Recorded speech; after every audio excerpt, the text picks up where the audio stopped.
अच्छा जी, बिस्मिल्लाहिर्रहमानिर्रहीम। आज हम इंशाल्लाह एक्सेप्शन हैंडलिंग पढ़ेंगे, ठीक है। और कोशिश करता हूँ कि जितना इजी हो तो उतना ही अच्छा है, ठीक है ना। कंटेंट इंशाल्लाह कम होगा, ज़्यादा नहीं होगा, क्योंकि जितना ज़्यादा होता है तो कंफ्यूजन बढ़ जाता है, ठीक है। चलिए शुरू करते हैं। सबसे पहले मेरे पास फाइल है learn.java के नाम से, ठीक है। तो इसलिए मेरे क्लास का नाम भी लर्न है, ठीक है। अगर ये किसी को पता नहीं है तो क्लास का नाम और फाइल का नाम जावा में सेम होनी चाहिए। वहाँ पर डॉट जावा आता है, यहाँ पर नहीं लिखना, ठीक है। यहाँ पर नहीं होगा। बहुत से बंदों को ये आता होगा, लेकिन फिर भी ना, एक फ्रेंड का रिक्वेस्ट था कि हर एक चीज़ को समझाओ, तो इसलिए मैं समझाता हूँ। चलो अब स्टार्ट कर लेते हैं। ESPN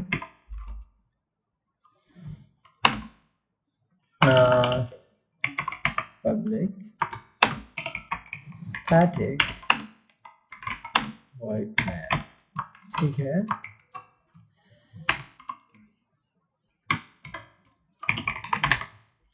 स्ट्रिंग और ठीक हो गया। तो ये हमारा बिल्कुल मतलब सिंपल वो है ना, मेन मेथड है हमारा, ठीक है। यहाँ पर ये भी शायद किसी को पता ना हो, पब्लिक का क्या मतलब है, स्टैटिक वॉइड और मैन, ठीक है। अच्छा, ये तो फंक्शन का नाम हो गया, ठीक है। और जावा के हर एक फाइल में हमारे पास मेन का फंक्शन ज़रूर होनी चाहिए, ठीक है ना। कि अगर किसी फाइल में मेन फंक्शन ना हो तो फाइल कभी भी रन नहीं करेगा। इसको अब डायरेक्टली हम टेस्ट कर सकते हैं। मैन के साथ अगर मैं सिर्फ 1 लिख दूं तो फिर ये फाइल रनेबल नहीं है। देखो यहाँ से वो रन वाले बटन्स जो है ना गायब हो गए, और यहाँ पर भी रन के कोई बटन नहीं आ रहे, ठीक है ना। और अगर मैं इसको मैन कर दूं तो यहाँ पर भी जो है ना ये रन के बटन अपीयर हो जाते हैं, और यहाँ पर भी हमारे पास रन हो जाता है, ठीक है।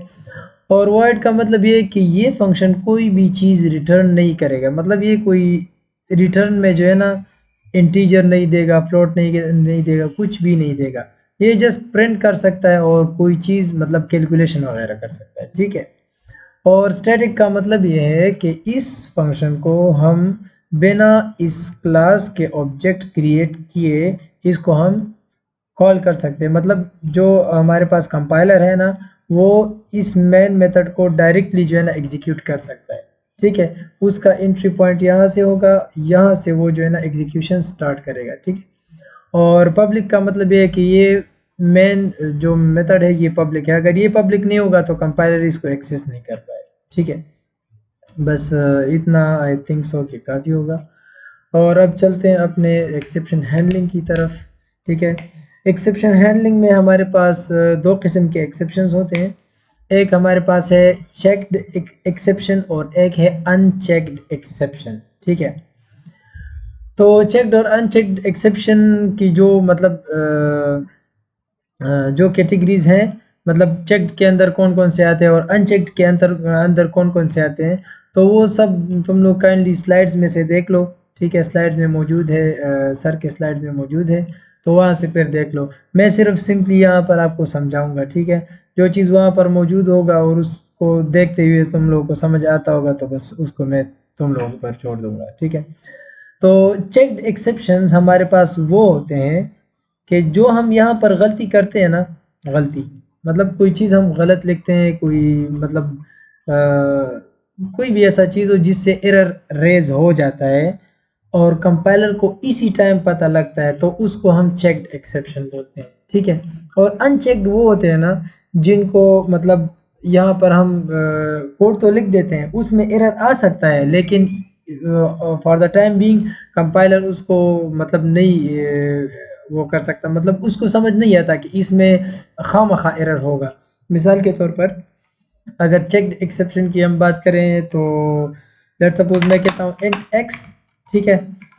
इंट क्या चीज़ है, ये कीवर्ड है, और एक्स हमारे पास वेरिएबल है, और ये जो है ना हमारे पास इस लाइन को एंड करने के लिए एक ऑपरेटर मान लो, कोई भी चीज़ मान लो, ऑपरेटर ही कह दो बस, ठीक है, सेमीकोलन, ठीक है। तो एक्स में इंटीजर का डेटा स्टोर होगा, ठीक है। अब इधर मैंने कुछ भी स्टोर नहीं किया, सही है।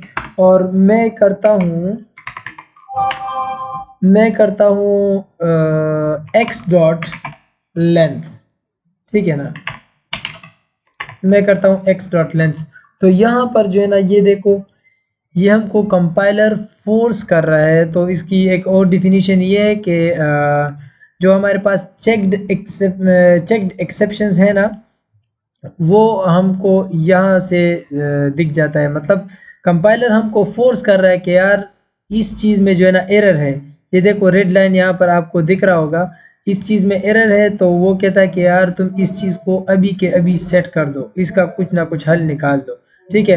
अगर इसकी जगह मैं कोई मतलब स्ट्रिंग लिख दूं कि स्ट्रिंग एक्स, मतलब एक्स में अब स्ट्रिंग हम स्टोर करेंगे, तो स्ट्रिंग का लेंथ में फाइंड करना चाहता हूँ, ठीक है।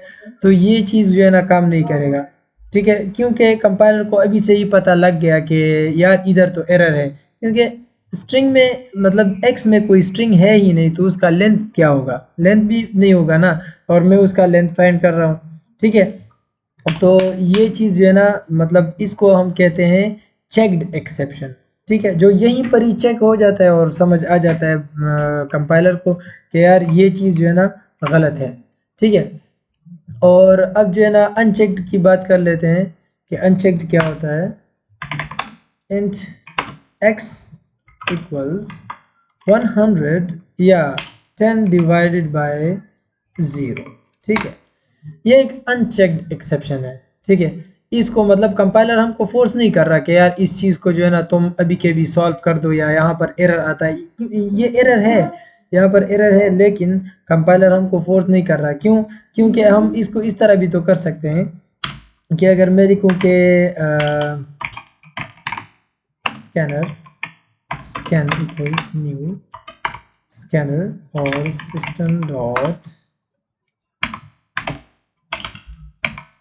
सिस्टम डॉट इन, ठीक है, और int a equals to scan dot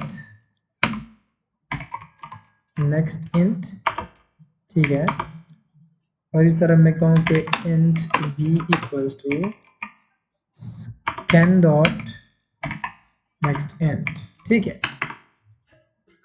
suppose करें कि, अच्छा इस चीज़ को पहले समझा देता हूँ। स्कैनर हमारे पास एक क्लास है, ये स्कैन वेरिएबल है, मतलब ऑब्जेक्ट है इस क्लास का। न्यू एक ऑपरेटर है, किसी भी क्लास का ऑब्जेक्ट बनाने के लिए हम न्यू ऑपरेटर को यूज़ करते हैं। और ये स्कैनर जो है ये कंस्ट्रक्टर है इस स्कैनर क्लास का, ठीक है ना। ये कंस्ट्रक्टर नेम और क्लास नेम बिल्कुल सेम ही होता है, सिर्फ कंस्ट्रक्टर में और क्लास नेम में डिफरेंस ये है कि क्लास नेम के साथ पैरेंथेसिस नहीं होता और कंस्ट्रक्टर के साथ पैरेंथेसिस होता है, ठीक है ना। और सिस्टम डॉट इन मतलब इसका सिंपल मान लो कि हम सिस्टम में कोई इनपुट ले रहे हैं, ठीक है ना। तो ये इनपुट लेने के लिए स्कैनर क्लास है, इसका हमने ऑब्जेक्ट बनाया, और इस ऑब्जेक्ट के थ्रू से अब यहाँ हम कहते हैं कि स्कैन डॉट नेक्स्ट इंट मतलब एक इंटीजर इनपुट करेगा, ठीक है ना। ये एक इंटीजर की डिमांड करेगा यहाँ पर, और यहाँ पर भी इसी तरह इंटीजर का डिमांड करेगा, ठीक है। ये अनचेक्ड एक्सेप्शन को समझाने के लिए कर रहा हूँ। तो सपोज हमारे पास सी का कोई वेरिएबल है, और वहाँ पर मैं कहता हूँ कि a डिवाइडेड बाई b, ठीक है ना। अब देखो ये यहाँ पर एक्सेप्शन रेज हो सकता है, क्यों? क्योंकि अगर यूजर यहाँ पर इनपुट करे हमारे पास 2, ठीक है, और यहाँ पर इनपुट करे 0, तो ये तो एक्सेप्शन हो गया ना, अरिथमेटिक एक्सेप्शन यहाँ पर रेज हो जाएगा, क्योंकि एनीथिंग डिवाइड बाय 0 इसको कोई कैलकुलेट नहीं कर सकता। तो यहाँ पर ये कैलकुलेट नहीं होगा, यहाँ पर एरर आ जाएगा। तो ये जो है ना नॉर्मली जो अनचेक्ड एक्सेप्शन होता है, ये रन टाइम में जो है ना हमारे पास रेज होते हैं, और या तो यूज़र से कोई मतलब गलत इनपुट हो जाए या प्रोग्रामर की गलती होती है, ठीक है ना। क्योंकि देखो रन टाइम में तो ये होता है, क्योंकि अगर यूज़र ने गलत इनपुट दे दिया, यहाँ पर अगर उसने 0 दे दिया तो बस काम ख़राब हो जाएगा यहीं पर, ठीक है। और अगर प्रोग्रामर ने इसको हैंडल नहीं किया तो तब भी जो है ना यही होगा। तो आई होप सो कि आपको अनचेक्ड और चेक्ड एक्सेप्शन की समझ आ चुकी होगी, ठीक है। और अब जो है ना इसी एग्जांपल को आगे ले जाते हैं।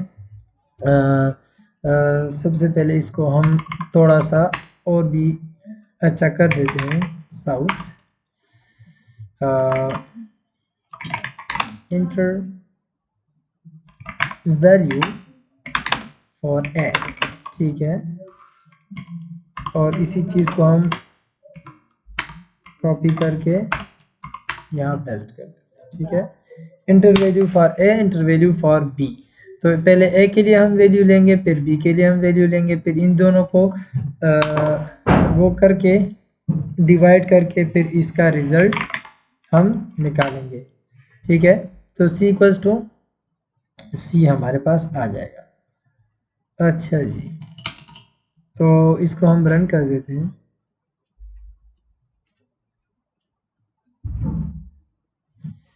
सिस्टम थोड़ा सा स्लो हो गया है, टाइम ज़्यादा ले रहा है। और हाँ, ये स्कैनर की क्लास के लिए जो है ना आप लोगों ने ये खामखा इंपोर्ट करना होगा, ठीक है, java.util में से स्कैनर क्लास को, ठीक है। अच्छा, यहाँ कह रहा है कि एंटर वैल्यू फॉर ए, तो हम ए के लिए 5 दे देते हैं, बी के लिए हम 3 दे देते हैं, तो हमारे पास रिजल्ट आ जाता है। यहाँ पर पॉइंट्स में आ रहा है लेकिन ये पॉइंट में नहीं दे रहा है, इसलिए क्योंकि यहाँ पर इंटीजर है, तो इसको जो है ना ये क्या करेगा, बस सिर्फ राउंड ऑफ करेगा वैल्यू को, ठीक है। अच्छा, ये तो नॉर्मल रन हो गया, इसको अब दोबारा रन कर देते हैं ताकि हमारे पास कोई एक्सेप्शन रेज हो जाए। पहले ए में 5 दे देता हूँ और दूसरे में 0 दे देता हूँ, तो अब यहाँ पर जो है ना एक अरिथमेटिक एक्सेप्शन हमारे पास रेज हो गया, ठीक है। क्या कह रहा है कि डिवाइड बाय 0, ठीक है, तो डिवाइड बाय 0 इस वजह से हमारे पास अरिथमेटिक एक्सेप्शन रेज हो गया। अच्छा, तो एक्सेप्शन हैंडलिंग में इतना ही है, और अब इसको हम मतलब देख लेंगे कि हैंडल किस तरह करते हैं, ठीक है। एक्सेप्शन हैंडलिंग में हम कर सकते हैं कि हम अपनी इस कोड को कंट्रोल एक्स करें और यहाँ पर मैं लिखूँ ट्राई, ठीक है, और इसके अंदर मैं इस कोड को पेस्ट कर दूँ, ठीक है। इसको मैं समझाता हूँ कि ट्राई कैच क्या चीज़ है, पहले इसको देख, ठीक है।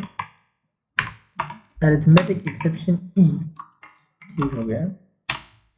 अच्छा, तो एक्सेप्शन हैंडल्ड सक्सेसफुल, ठीक है। अच्छा, तो इस टाइम हम अब देखते हैं कि क्या होता है।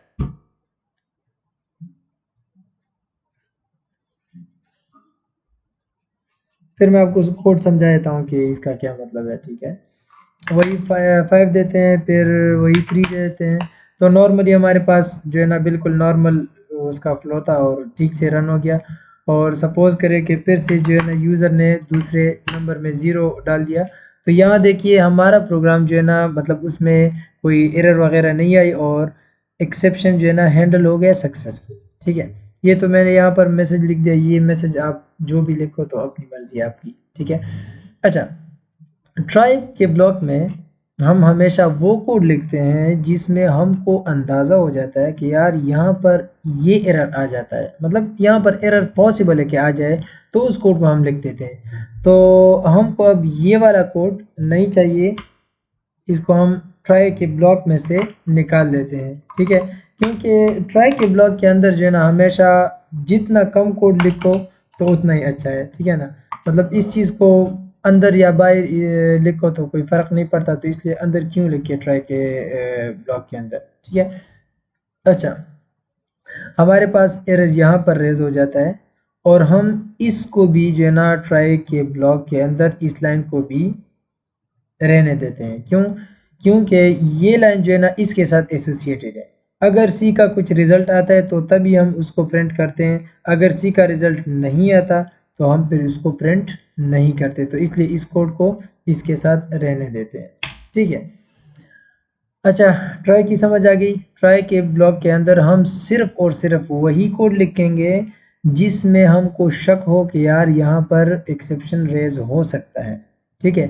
तो अब यहाँ पर नहीं हो सकता मुझे पता है, यहाँ पर नहीं हो सकता मुझे पता है, ठीक है ना। कहाँ पर हो सकता है? यहाँ पर। और इस कोड को मैंने इसलिए यहाँ पर रखा क्योंकि ये जो है ना इस पर डिपेंडेंट है, अगर इसकी वैल्यू सही आती है तो ये प्रिंट होगा, अगर इसकी वैल्यू नहीं आती तो ये प्रिंट नहीं होगा। अगर इसको मैं जो है ना बाहर लिख दूँ यहाँ पर तो फिर प्रॉब्लम बन जाएगा। क्यों? क्योंकि जब ये फेल होगा यहाँ पर कोई एक्सेप्शन रेज हो जाएगा तो ये तो फिर प्रिंट नहीं होनी चाहिए। ठीक है, अब समझ गए। और दूसरी बात ये है कि यहाँ पर जो भी एक्सेप्शन रेज होगा वो आपने मतलब अंदाज़ा लगाना होगा ना। बंदा सोचता है कि यार यहाँ पर कौन कौन से पॉसिबिलिटीज़ हैं, कौन कौन से एक्सेप्शंस रेज हो सकते हैं, तो उन्हीं एक्सेप्शंस के लिए हम कैच ब्लॉक लिखते थे। ठीक है, अब यहाँ पर मुझे पता है कि अरिथमेटिक एक्सेप्शन के अलावा कोई और पॉसिबल नहीं है कि ऐसा कोई एक्सेप्शन यहाँ पर आ जाए कि वो मतलब रेज हो जाएगा और हमको पता नहीं हो। ठीक है, यहाँ पर सिर्फ एक ही मतलब डिवाइड बाय ज़ीरो का ही एरर आ सकता है, इसके अलावा नहीं आ सकता। तो इसलिए हमने सिर्फ एक के लिए ही कैच ब्लॉक लिख दिया। ठीक है, जो एक्सेप्शन यहाँ रेज होगा उसका नाम हम यहाँ लिखेंगे और उसके अलावा उसके बाद इस एक्सेप्शन की कोई ऑब्जेक्ट हम बनाएंगे तो ये ई जो है ना इस एक्सेप्शन की ऑब्जेक्ट है। ठीक है ना, इसमें जो भी एरर स्टोर हो जाएगा ना वो इधर आ जाएगा। ठीक है, और इसको भी हम डिस्प्ले कर सकते हैं, मतलब यहाँ पर हम डिस्प्ले कर सकते हैं।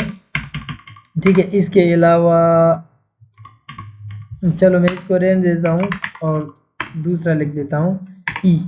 ठीक है, तो आपको पता लग जाएगा उसके बाद कि यार ई में क्या स्टोर हो गया है। ठीक है, चलो इसको एक बार फिर रन कर देते हैं।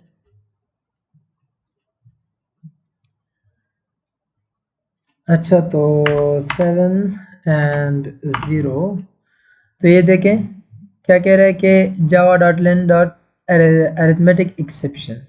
ठीक है, डिवाइड बाय ज़ीरो, वही एरर जो पहले आ जाता था ना तो वो एरर अब यहाँ पर हमारे साथ स्टोर हो जाता है। लेकिन हमारे प्रोग्राम में जो है ना एरर नहीं आता, मतलब हमने वो एरर हैंडल कर दिया। अगर हम एरर को हैंडल ना करें ना तो मे भी यहाँ पर हमारे प्रोग्राम में मतलब बहुत सारा कोड हो जो कि एग्जीक्यूट होना उनकी लाजमी हो। ठीक है ना, तो अगर हमने इसको कैच नहीं किया, इस मतलब एक्सेप्शन हैंडलिंग यहाँ पर नहीं की, तो हमारा वो बाकी जो रेस्ट ऑफ कोड था ना वो हमारे पास एग्जीक्यूट नहीं होगा। इसकी मैं आपको एग्जांपल दे देता हूँ, रेस्ट ऑफ द कोड। ठीक है,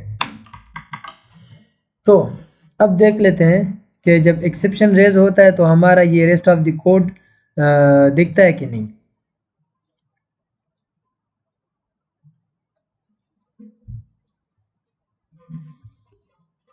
एच, और अभी हम एक्सेप्शन रेज करने के लिए 0 डाल देते हैं। तो ये देखें एक्सेप्शन हैंडल सक्सेसफुली, ये वाला लाइन है। फिर ये इस ई में जो स्टोर था वो है और रेस्ट ऑफ द कोड ये आ गया। ठीक है, तो इसका मतलब ये है ना कि सिंपली जो एक्सेप्शन आप उसको हैंडल करोगे ना, जो एक्सेप्शन आएगा उसको आप हैंडल करोगे तो इसका फ़ायदा ये है कि हमारा प्रोग्राम एग्जिट नहीं होगा, टर्मिनेट नहीं होगा, वो बिल्कुल नॉर्मली रन होके आखिरी लाइन तक पहुंच जाएगा। ठीक है, तो आई होप सो कि इसकी समझ आ चुकी होगी आपको। अच्छा, अब दूसरी बात ये है कि आप एक कोड के लिए एक ट्राई के लिए इनफाइनाइट कैच ब्लॉक लिख सकते हो।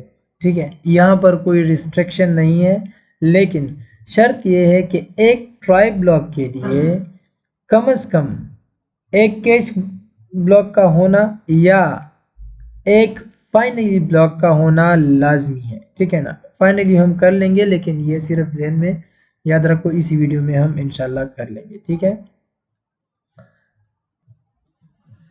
अच्छा जी, तो अब हम देख लेते हैं कि मल्टीपल कैच ब्लॉक्स हम किस तरह लिखते हैं। ठीक है, तो इस तरह करते हैं कि इस चीज़ को मैं हटा देता हूँ क्योंकि ये जो है ना यहाँ पर जब रन होता है तो मुझसे वैल्यूज़ ले लेता है, तो बस मैं पहले से वैल्यूज़ वेरिएबल्स में डाल दूँगा। ठीक है ना, ताकि थोड़ा टाइम भी बच जाए और आसान हो जाए। ठीक है, अच्छा, तो इसको मैं सारा दोबारा लिख दूँ तो आप लोग कंफ्यूज नहीं होंगे। ठीक है, अच्छा, ये रेस्ट ऑफ द कोड तो बस रहने देना, ये तो लास्ट के लिए है। सबको पता होगा।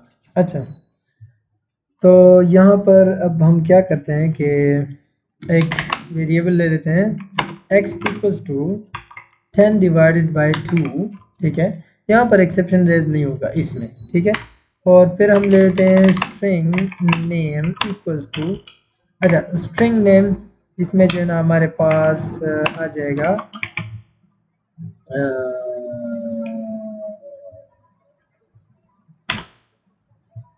अली, चलो अली, ठीक है। अब अगर मैं कर लेता हूँ कि x, ठीक है, और फिर कर लेता हूँ नेम, तो ये हमारे पास बिल्कुल नॉर्मल तरीके से रन हो जाएगा, इसमें कोई प्रॉब्लम नहीं है अभी। चलो देखते हैं, 5 आ गया और अली आ गया, ठीक है, कोई प्रॉब्लम नहीं है। अब चलो इसमें थोड़ा सा प्रॉब्लम बना लेते हैं। यहाँ पर आ गया 0, जो कि हमारे पास एक्सेप्शन रेज हो जाएगा। और जहाँ पर भी एक्सेप्शन रेज होता है ना, तो उसके बाद के लाइन एग्जीक्यूट नहीं होते, ये याद रखना। अच्छा,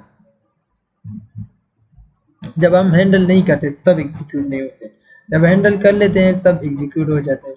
अब देखो यहाँ पर जो है ना हमारे पास एक्सेप्शन रेज हो गया इसी लाइन में, और बस इसके बाद जो है ना कोई भी लाइन रन नहीं हुआ, ठीक है। अब इस तरह करते हैं कि हम इसको थोड़ा सा ठीक कर लेते हैं, ठीक है, और इसको हम ऐसा करते हैं, चलिए इसको थोड़ा और आसान बना लेते हैं। सपोज करें कि नेम में हमारे पास अभी के लिए नल है, ठीक है ना। तो नल का मतलब ये है कि यार हमने नेम में अभी तक कोई स्ट्रिंग वगैरह कुछ डाला नहीं है, ठीक है ना। इसमें हम बाद में मे भी कि हम इसको ओवरराइड करें, लेकिन फॉर द टाइम बीइंग आप मान लें कि नेम में हमारे पास नल है, तो इससे हमारे पास जो एक्सेप्शन रेज होगा, ठीक है, उसको हम किस तरह फिर हैंडल करेंगे, और इस एक्सेप्शन का नाम क्या है, कभी कभार हमको पता नहीं होता, और नॉर्मली भी हमको पता नहीं है कि यार मतलब किस एरर से कौन सा मतलब एक्सेप्शन रेज हो जाता है ना। नाम तो हमको पता नहीं है, तो इस तरह हम मालूम कर सकते हैं कि यार इस यहाँ पर जो एरर रेज होता है उसका क्या नाम है। तो यहाँ पर हमारे पास नल पॉइंटर एक्सेप्शन रेज हो जाता है।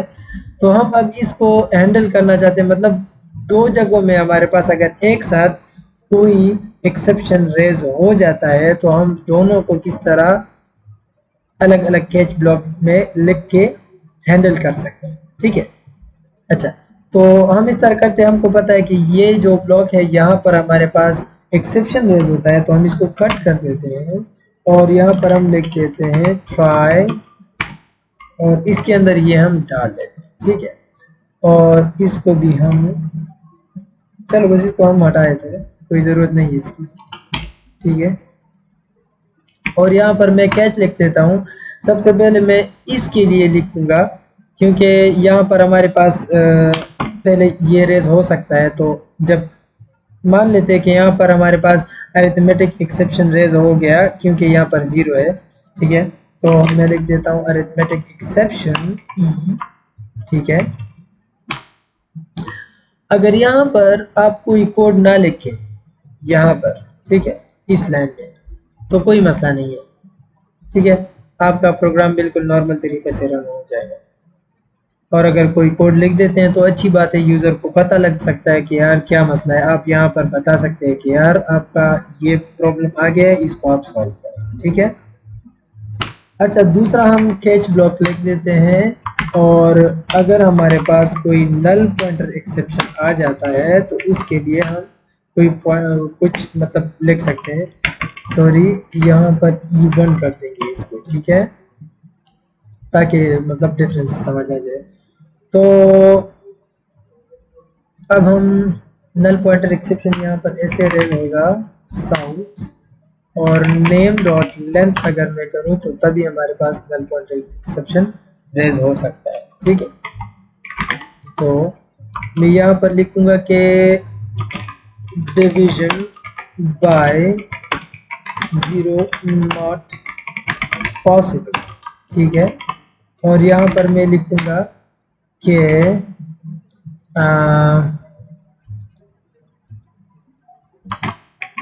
name haven't any length at all।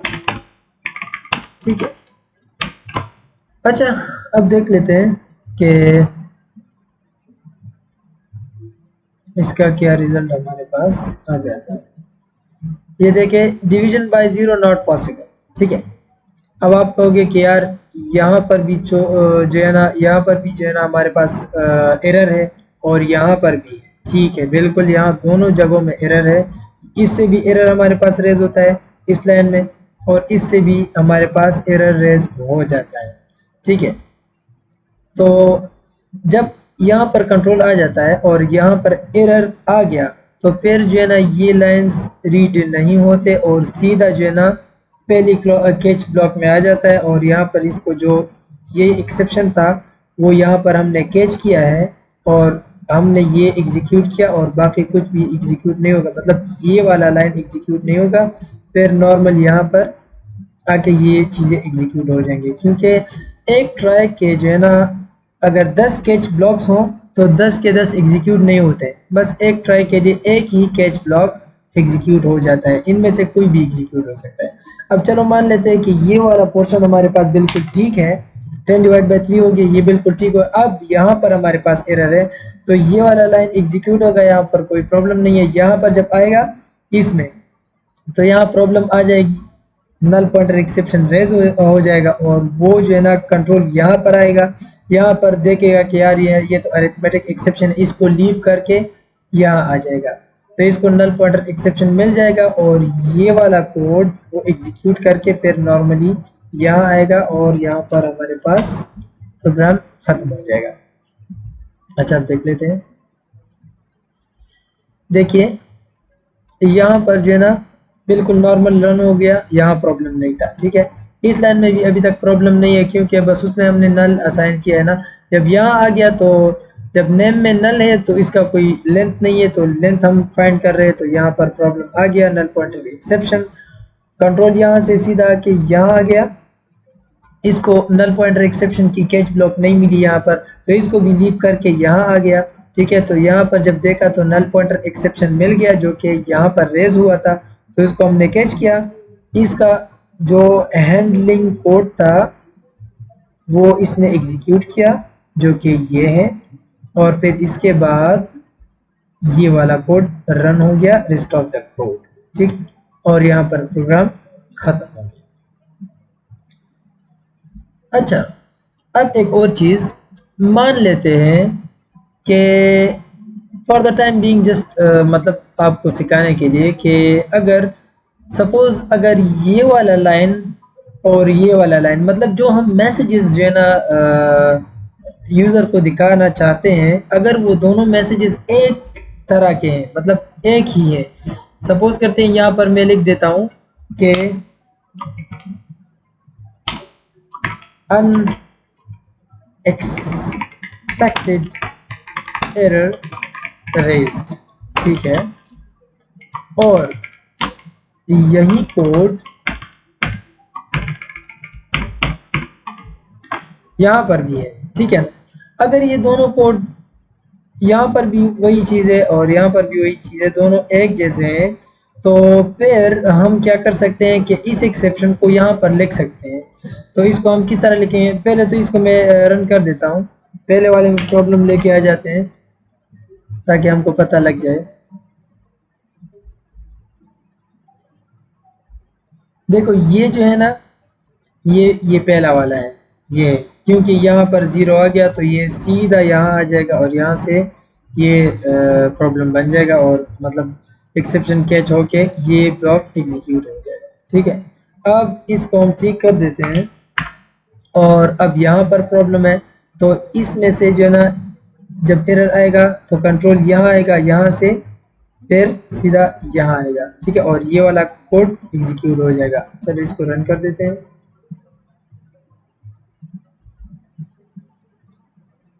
अच्छा, अब देखिए दोनों का सेम कोड है, अब मतलब ये वाला एग्जीक्यूट हुआ। ठीक है, तो आई होप सो कि आपको समझ आ चुका होगा, जब दोनों मैसेजेस सेम हो डिफरेंट एक्सेप्शंस के, तो हम फिर क्या कर सकते हैं कि इन दोनों को कोलैब कर सकते हैं। यहाँ पर ये जो येलो येलो आ रहा है ना, इसका मतलब ये है कि देखो ये कह रहा है कि इस ये मैसेज और ये मैसेज दोनों सेम है, तो यार क्यों ना तुम इस कोड को थोड़ा सा शॉर्ट करके लिखो। ये ऑप्शन दे रहा है, तो हम इसको इस तरह कर सकते हैं। चलो इसको मैं खुद मैनुअली कर लेता हूँ ताकि फिर तुम लोगों को डाउट ना रह जाए। यहाँ पर हम दो या दो से ज़्यादा एक्सेप्शंस को एक ही कैच ब्लॉक के अंदर लिख सकते हैं, लेकिन उसका शर्त ये है कि उसका हैंडलिंग कोड अगर सेम है तब, ठीक है ना। ये हैंडलिंग कोड कहलाता है। जो कैच ब्लॉक के अंदर हम कोड लिखते हैं ना, इसको कहते हैं हैंडलिंग कोड, ठीक है ना। तो अब यहाँ पर मैं लिख सकता हूँ, यहाँ पर ये पाइप इसको बोलते हैं, ठीक है। ये लिखेंगे और अपने दूसरे एक्सेप्शन का नाम लिखेंगे, ठीक है ना। तो नल पॉइंटर एक्सेप्शन है आई थिंक तो, ठीक है। तो ये हो गया नल पॉइंटर एक्सेप्शन। तो अब अगर यहाँ पर एक्सेप्शन आएगा या यहाँ पर एक्सेप्शन रेज होगा, तो दोनों का जो है ना, अगर यहाँ भी आ गया ना तो ये यहाँ आ जाएगा, देख लेगा कि यार ये एक्सेप्शन है। अगर ये नहीं था फिर वो नेक्स्ट एक्सेप्शन चेक करेगा। अगर ये भी नहीं था तो बस फिर जो है ना ये एक्सेप्शन को जीवीएम को दिया जाएगा और जीवीएम खुद इसको हैंडल करेगा, ठीक है। अच्छा, तो पहले इसमें एरर लेके आते हैं। यहाँ पर एरर आ गया हमारे पास, इसको रन कर देते हैं।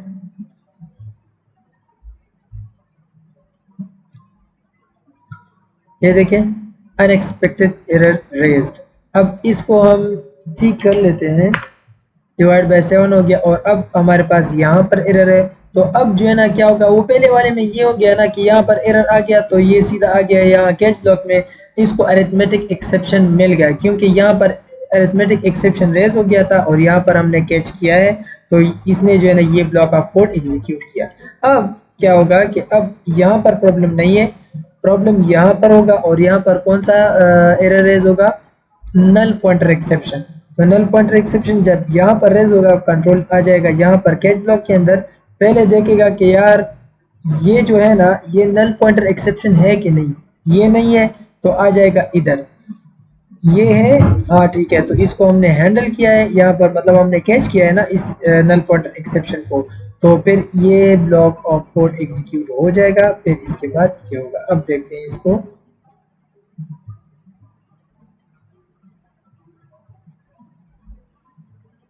बिल्कुल नॉर्मल तरीके से रन हो गया।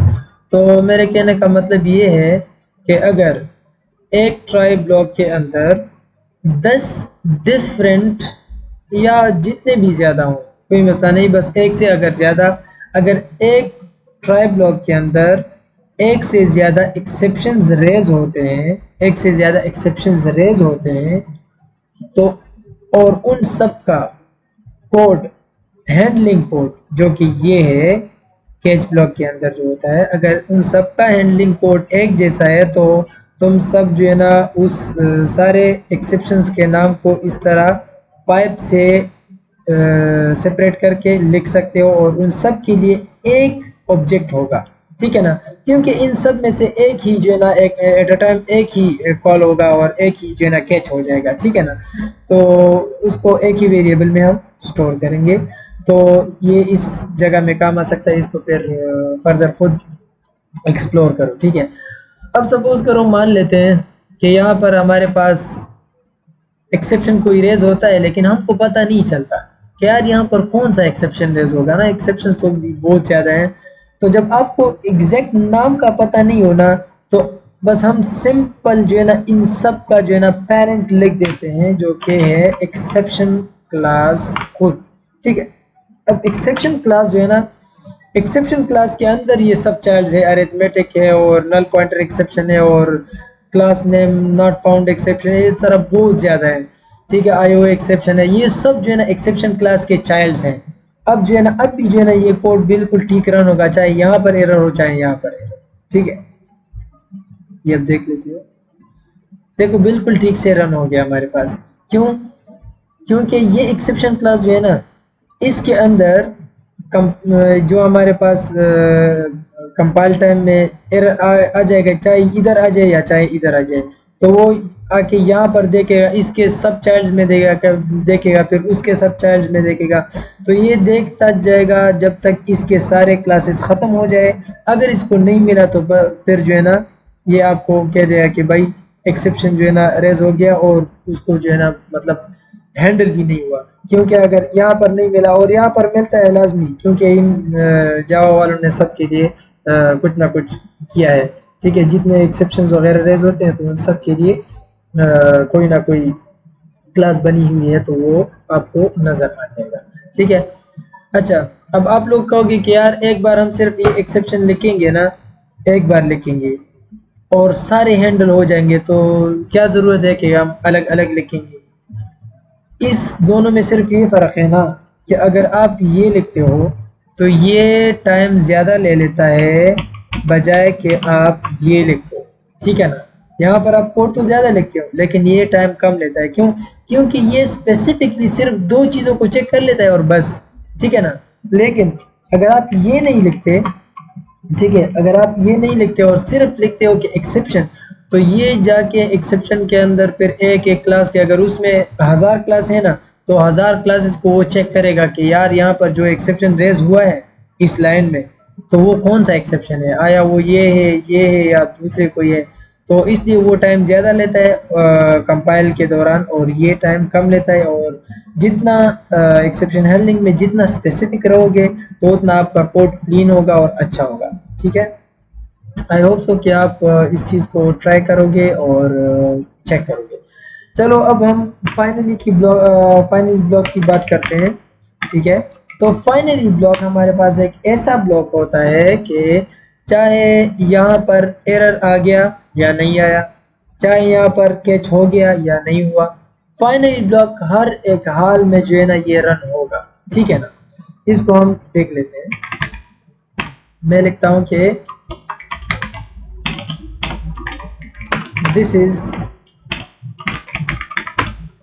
फाइनली। ठीक है यार, यहाँ पर दिस इज फाइनली ब्लॉक कभी भी नहीं लिखना। अच्छा, ये तो जस्ट मैं एग्जांपल के लिए कह रहा हूँ। यहाँ पर हम इस तरह कर सकते हैं कि यहाँ हम एज को किसी बंदे से एज ले सकते हैं। अगर एज जो है ना कम है, ठीक है, तो वहाँ पर हम एक्सेप्शन रेज करेंगे। ठीक है ना, एक्सेप्शन खैर यहाँ पर हम रेज नहीं कर सकते, उसकी मैं फिर एग्जांपल दूंगा। एक्सेप्शन हम फिर थ्रो करेंगे। ठीक है ना, कि यार किसी बंदे की एज 0 नहीं हो सकती, या जिस तरह रेडियस का जो एग्जांपल था वो ले लेंगे।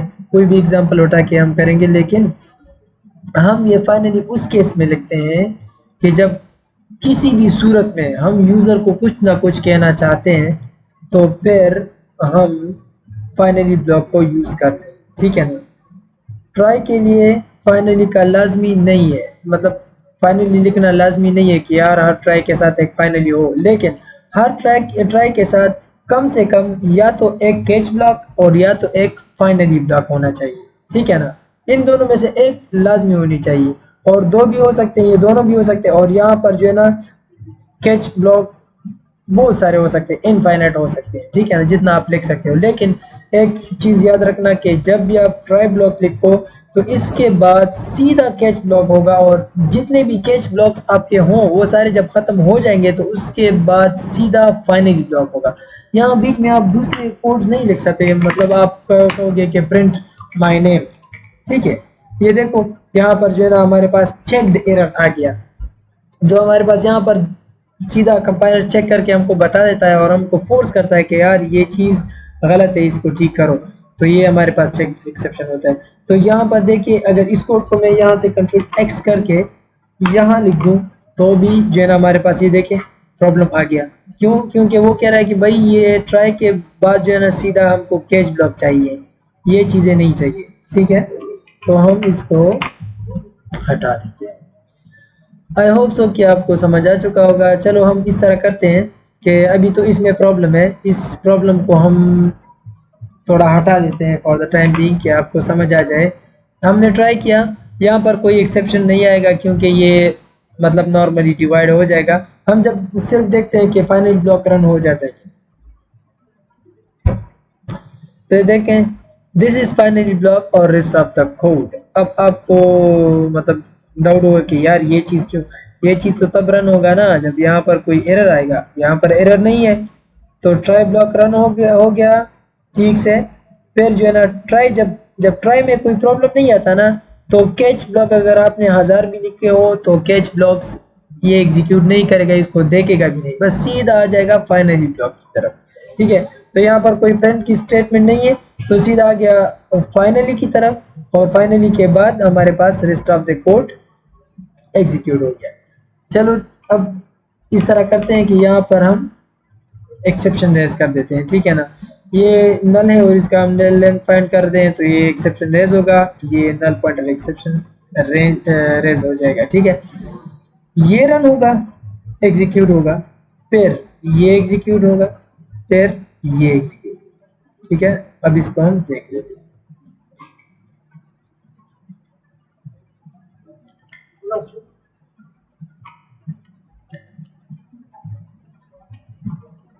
अच्छा, तो ये देखें, पहला ये रन हो गया क्योंकि यहाँ पर एरर आ गया तो अनएक्सपेक्टेड एरर रेज्ड, ये आ गया। फिर फाइनली ब्लॉक हमारे पास एग्जीक्यूट हो गया, दिस इज फाइनली ब्लॉक, ये आ गया, और हमारे पास रेस्ट ऑफ द कोड आ गया ये। ठीक है, तो आई होप सो कि ट्राई कैच और फाइनली में कोई भी प्रॉब्लम नहीं होगा इंशाल्लाह, और इसके अलावा भी अगर किसी को कुछ प्रॉब्लम था तो फिर मुझे बता सकता है। Thank you very much.